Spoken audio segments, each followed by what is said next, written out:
Women are so underrepresented in all aspects of the trucking industry, whether it's driving the truck, fixing the truck, selling the truck, designing the truck, anything. So our real motive is to show women that there's such great opportunities and they can make a good income, a decent income, and especially for the drivers, they make the same as men. So there's no disparity, no gender imbalance as far as pay. So it's the opportunities that women don't seem to be aware of that we're trying to work on making sure that they know that they're wanted and valued.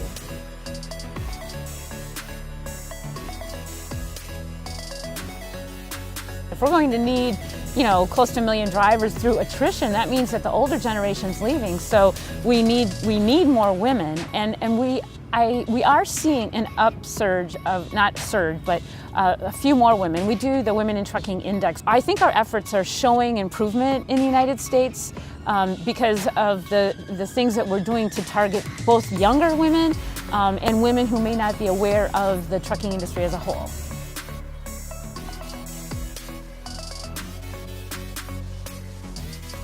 Expediter Services has a model that I think is brilliant. And as they say, they don't dispatch freight, they don't broker freight, they're not a carrier, they're not a motor carrier, but they're in the motor carrier industry as a service provider. And so they have a very unique model, and I think people don't understand the model. So once you start looking into the fact that they'll help finance a truck, they're going to help you with accounting, they're going to help you, like I said, with route optimization, fuel, things like that, fuel purchasing. They're basically there to ensure the driver's success. And that's what makes them unique. A lot of carriers, they report to stockholders or they have, financial objectives. But with Expediter Services, it's in making the drivers successful, and they really do walk the walk.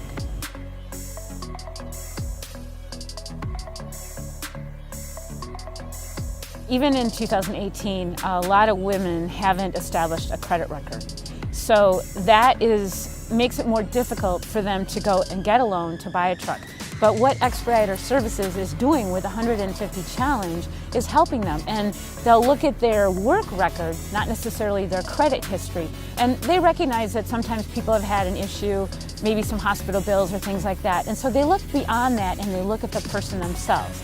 And so the 150 Challenge is to help 150 women or more. I mean, we'd like to hit at least 150, either become an owner-operator or expand their fleet. So it's really about making more women business owners in the trucking and expedited industry.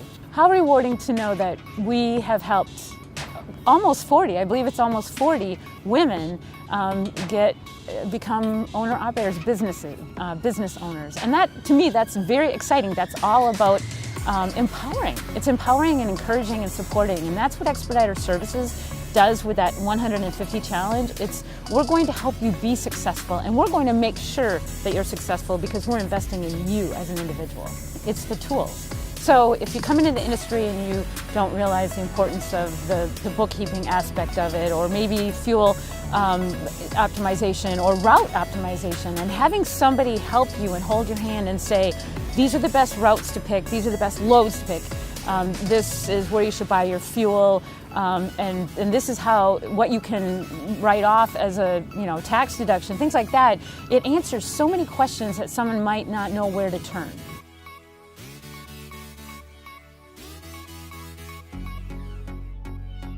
Oh, we have so many projects, but between truck cab design and ergonomics, doing ride-alongs, we just formed our first Canadian image team so that we can do ride-alongs up there.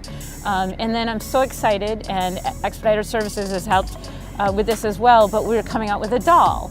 And the doll is a truck driver doll, and her name is Claire, and I have a prototype, so Claire goes with me all over.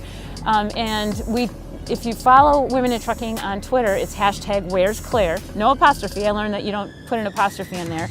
But Claire has met the Federal Motor Carrier Safety Administrator.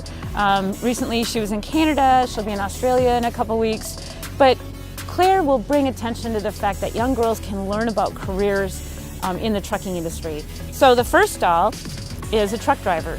But my goal is to have a series so that the next one might be a safety director or a technician or a business owner, so that it'll be the Women in Trucking doll series, and that's so young girls and young boys can see, hey, you know what? Maybe I can do this.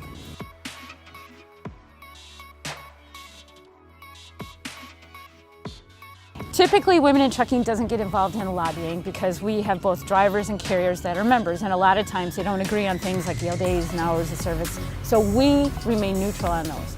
But one thing I am working toward legislatively is to get the option, and I'm saying option, and I'm using that word option so that people understand that if a company wants to use a bona fide occupational exemption to adopt a same-gender training policy, they can do that.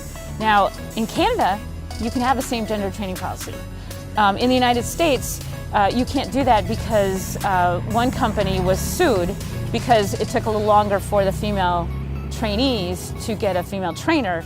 So the Equal Employment Opportunity Commission, which is our government, sued them and said, you're denying them employment, which is not true at all. In fact, who would deny employment to a qualified candidate these days?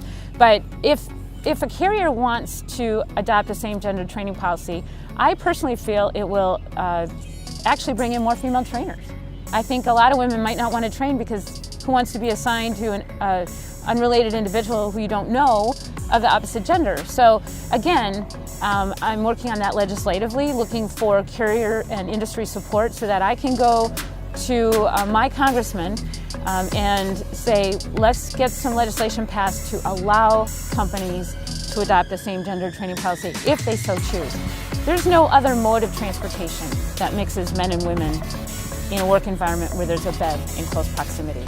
So we think that in the trucking industry that needs to be changed.